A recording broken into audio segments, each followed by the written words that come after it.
Hello everyone, सबकी सेहत channel पे आप सबका बहुत बहुत स्वागत है। मैं हूं डॉक्टर प्रियंका और आज हम बात करेंगे कोविड के बारे में, कोरोना के बारे में।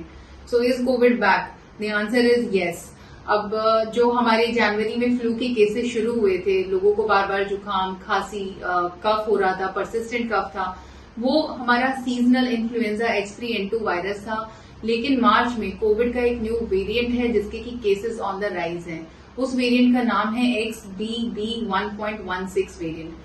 अब मैं आपको एक बात समझा दूं कि जब भी किसी रेस्पिरेटरी वायरस का न्यू वेरिएंट आता है तो जैसे जैसे 2-3 वेरिएंट सीवियर आ जाते हैं, उसके बाद में यूजुअली सिवियरिटी कम होती चली जाती है। उसका सबसे इम्पोर्टेंट कारण ये होता है कि इतने सालों में, पिछले 3-3.5 साल से जो हम कोविड इन्फेक्शन से जूझ रहे हैं, बीच में छोटे छोटे रेस्पिरेटरी वायरसेस भी आए हैं। They kind of create an immunity among us. उनकी वजह से हमारे अंदर एक इम्यूनिटी आ जाती है जो कि हमें इन्फेक्शन की सीवियर होने से, सिवियरिटी ऑफ इन्फेक्शन से बचाती है। तो ये जो नया वेरिएंट है, इसका इन्फेक्टिविटी रेट बहुत ज्यादा है। By infectivity rate I mean कि एक पर्सन से दूसरे पर्सन में फैलने के चांसेस बहुत ज्यादा हैं, लेकिन सिवियरिटी कम है, मॉर्बिडिटी कम है, मोर्टेलिटी कम है, विच इज वेरी गुड। अब ऐसा क्यों है? क्योंकि ये मेनली हमारे अपर रेस्पिरेटरी ट्रैक्ट, जो ऊपर वाला रेस्पिरेटरी ट्रैक्ट होता है, जो कि हमारा मेन ट्रेकिया होता है, उसको ज्यादा इन्वॉल्व कर रहा है। लोअर रेस्पिरेटरी ट्रैक्ट यानी कि हमारे छोटे छोटे ब्रोंकस, ब्रोंकियोल्स और लंग्स को कम अफेक्ट कर रहा है। लेकिन किन लोगों को ज्यादा ध्यान देने की जरूरत है? जिनकी इम्यूनिटी पहले से कॉम्प्रोमाइज्ड है। अब उसमें आते हैं एल्डरली पीपल, सेकेंडली जिनको किडनी का इश्यू है, थर्ड जिनको लिवर का इश्यू है, उसके बाद जिनको इम्यूनिटी किसी भी वजह से कॉम्प्रोमाइज है, जो स्टेरॉइड्स पे हैं, किसी भी वजह से, किसी ऑटो इम्यून डिजीज के लिए या किसी भी डायग्नोसिस के लिए जो लॉन्ग टर्म स्टेरॉइड्स पे हैं।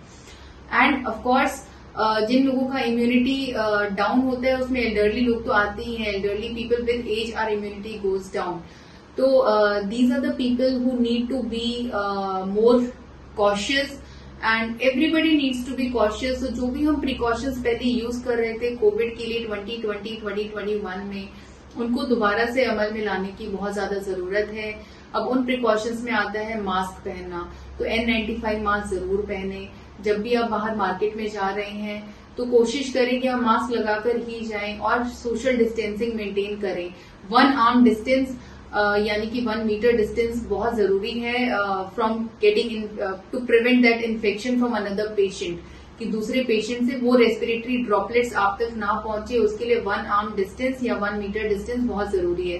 तो सोशल डिस्टेंसिंग मेंटेन करके रखें। फ्रूट्स और वेजिटेबल्स घर पे लाने के बाद वॉश जरूर करें। हैंड्स को जरूर सैनिटाइज करें। ट्रैवलिंग करते हुए अपने साथ सैनिटाइजर जरूर रखें। अननेसेसरी ट्रैवल्स बिल्कुल भी ना करें, अवॉइड करें।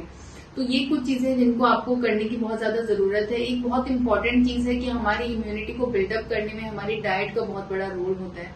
तो अभी समर सीजन है, vitamin C rich food items यानी कि मौसमी, संतरा, नींबू, इन फूड आइटम्स को अपनी डाइट में इंक्लूड जरूर करें। डाइटरी फाइबर जरूर इंक्लूड करें।